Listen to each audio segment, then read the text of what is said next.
The Lottery by Shirley Jackson. The morning of June 27 was clear and sunny, with the fresh warmth of full summer day. The flowers were blossoming profusely and the grass was richly green. The people of the village began to gather in the square between the post office and the bank around 10 o'clock. In some towns, there were so many people that the lottery took 2 days and had to be started on the June 20th. But in this village, where there are only about 300 people, the whole lottery took less than 2 hours, so it could begin at 10 o'clock in the morning and still be through in time to allow the villagers to go home for noon dinner. The children assembled first, of course. School was recently over for the summer. The feeling of liberty sat uneasily on most of them. They tended to gather together quietly for a while before they broke into boisterous play. And their talk was still on the classroom and the teacher of the books and reprimands. Bobby Martin had already stuffed his pocket full of stones, and the other boys soon followed him, selecting the smoothest and roundest stones. Bobby and Harry Jones and Dickie Delacroix, the villagers pronounced his name Delacroix, eventually made a great pile of stone in one corner of the square, and guarded it against the raids of the other boys. The girls stood aside, talking among themselves, looking over their shoulders at the boys, and the very small children rolled into the dust or clung to the hands of their older brothers or sisters. The lottery was conducted as were the square dances, the teen club, the Halloween program by Mr. Summers, who had time and energy to devote to civic activities. He was a round faced, jovial man, and he ran the cool business. And people were sorry for him because he had no children and his wife was as cold. When he arrived in the square carrying the black wooden box, there was a murmur of conversation among the villagers, and he waved and called, "Little late today, folks." The postmaster, Mr. Graves, followed him carrying a three-legged stool, and the stool was put in the center of the square, and Mr. Summers set the black box down on it. The villagers kept their distance, leaving a space between themselves and the store. And when Mr. Summers said, "Some of you fellows want to give me a hand?" there was a hesitation before two men, Mr. Martin and his oldest son, Baxter, come forward to hold the box steady on the stool while Mr. Summers stirred up the papers inside it. There was a great deal of fusing to be done before Mr. Summers declared the lottery open. There were the lists to make up of heads of families, heads of household in each family, member of each household in the family. There was the proper swearing in of Mr. Summers by the postmaster as the official of the lottery.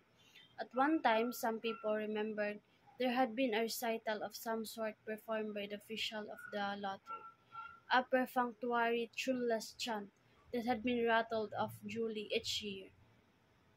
Some people believed that the official of the lottery used to stand just so when he said or sang it. Others believed that he was supposed to walk among the people, but every years and years ago, this part of the ritual had been allowed to lapse. There had been also a ritual salute, which of the official of the lottery had to use in addressing each person who came up. But this also had changed with time. Until now, it was felt necessary only for the official to speak to each person approaching. Mr. Summers was very good at all this. In his clean white shirt and blue jeans, with one hand resting carelessly on the black box, he seems very proper and important as he talked interminably to Mr. Graves and the Martins.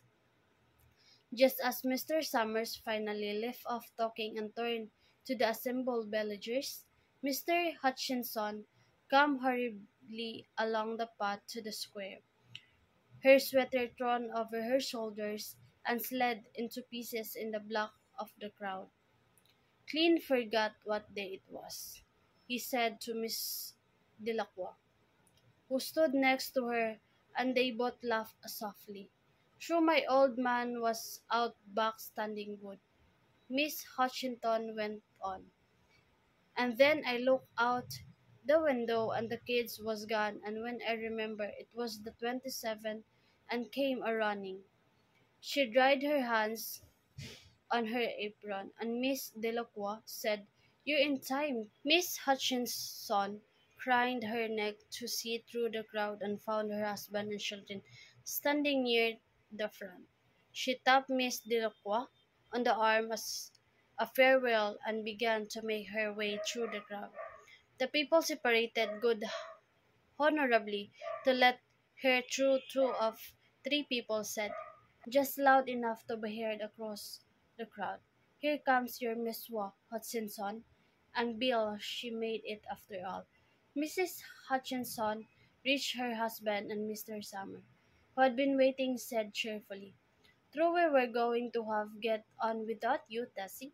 Mrs. Hutchinson said, "Grinding wouldn't have me left in dishes in the sink. Now would you, Joe?"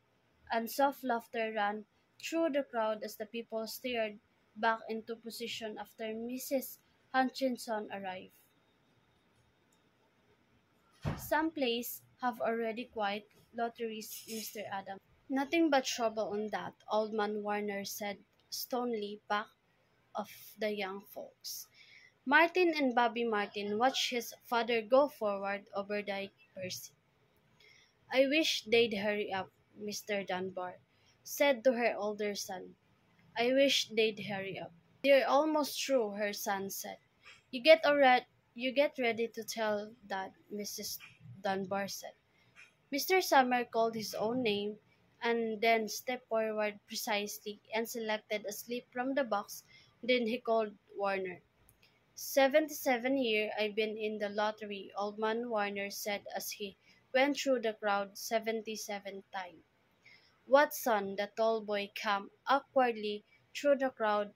Someone said, "Don't be nervous, Jack," and Mr. Summers said, "Take your time, son." "Zaneni." After that there was a long pause, a breathless pause, until Mr. Summer, holding his slip of paper in the air, said, "All right, fellows." For a minute no one moved, and then all the slips of paper were opened. Suddenly all the women began to speak at once, saying, "Who is it? Who's got it? It is the Dunbars? Is it that?" "Watson's?" When the voice began to say, "It's Hutchinson. It's Bill Hutchinson's. Got it." "Go tell your father," Mrs. Dunbar said to her older son. People began to look around to see the Hutchinsons. Bill Hutchinson was standing quiet, staring down at the paper in his hand. Suddenly, Tessie Hutchinson shouted to Mr. Summer, "You didn't give him time enough to take any paper he wanted. I saw you. It wasn't fair. Be a good sport, Tessie," Mr. Delacroix called. And Mrs. Graves said, "All of us took the same chance." "Shut up, Tessie," Bill Hutchinson said. "Well, everyone," Mr. Summers said, "that was done pretty fast, and now we've got to be hurry a little more to get done in time." He consulted his next list. "Bill," he said, "you wrote for the Hutchinson family. You got any other household in the Hutchinson?" "There's Don and Eva," Mr. Hutchinson said. "Make them take their chance. Daughter, daughter, husband, families." "Tessie," Mr. Summers said gently, "you know that as well as anyone else. It wasn't fair," Tessie said. I guess I guess not, Joe," Belle Hutchinson said regretfully. "My daughter draws with her husband's family. That's only fair, and I've got no other family except the kids." "Then as far as a drawing for families is concerned, it's your," Mr. Summers said in explanation. "And as far as a drawing for household is concerned, that's you, too, right?" "Right," Bill Hutchinson said. "Now many kids?" "How many kids, Bill?" Mr. Summers asked formally. "Three," Bill Hutchinson said. "Three, Bill Jr. and Nancy and little Dave and Tessie and me." "All right, then," Mr. Summers said. "Harry, you got their ticket back?" Mr. Graves nodded and held up the slip of paper. "Put them in the box, then, Mr. Summer Take bills and put it in. I think we ought to start over, Mr. Hutchinson said, as quietly as we could. I tell you it wasn't fair. You didn't give him time enough to choose. Everybody saw that. Mr. Graves had selected the five slips and put them in the box, and he dropped all the papers but those onto the ground where the breeze caught them and lifted them off. Listen, everybody, Mrs. Hutchinson was saying to the people around here. Read the bill, Mr. Summer asked, and Bill Hutchinson, with one quick glance around with his wife and children, nodded. Remember, Mr. Summer said, take the slips and keep them folded until each person was taken one. Harry, you help little David. Mr. Graves took the hand to the little boy who came willingly with him up to the box. Take a paper out of the box, Davy, Mr. Summers said. Davy put his hand into the box and laughed. Take just one paper, Mr. Summers said. Harry, you hold it for him. Mr. Graves took the child's hand, removed the folded paper from the tight fist, and held it while little Dave stood next to him and looked up at him wonderingly. Nancy next. Mr. Summers said Nancy was 12, and her school friend breathed heavily as he went forward, switching her skirt, and took a slip daintily from the box. Bill Jr., Mr. Summers said, and Billy, his face red and his feet over large, near knocked the box over as he got a paper out. Tessie, Mr. Summers said. She hesitated for a minute, looking around defiantly, and then set her lips and went up to the box. She snatched a paper out and held. Bill, Mr. Summers said, and Bill Hutchinson reached into the box and felt around, bringing his hand out at last with the slip of paper in it. The crowd was quiet.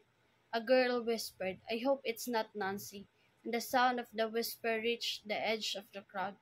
It's not the way it used to be, Old Man Warner said clearly. People ain't the way they used to be. All right, Mr. Summers said. Open the papers, Harry. You open little Dave's. Mr. Graves opened the slip of paper, and there was a general sigh through the crowd as he held it up, and everyone couldn't see. It was blank. Nancy and Bill Jr. opened theirs at the same time, and both beamed and laughed, turning around to the crowd, holding their slip of paper above their heads. Tessie, Mr. Summer said.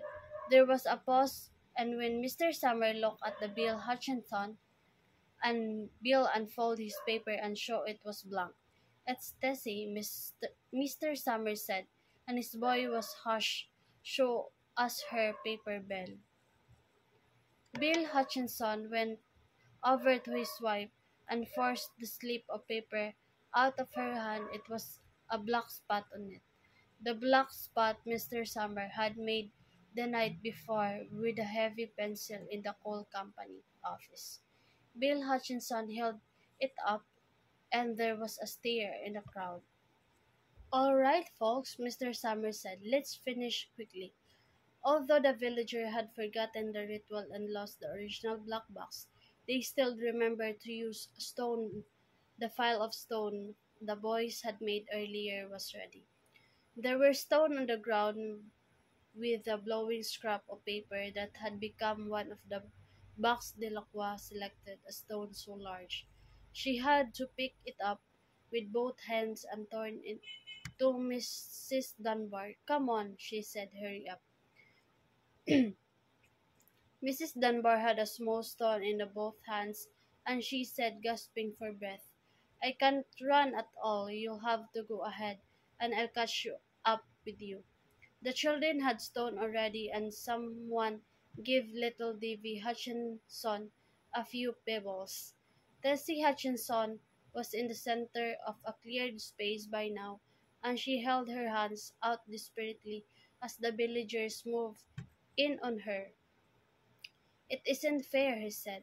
A stone hit her on the side of the head. Old Man Warner was saying, come on, everyone." Steve Adams was in the front of the crowd of the villagers, with Mrs. Graves beside him. "It isn't fair, it isn't fair." Mrs. Hutchinson screamed, and then the air opened. They were upon her.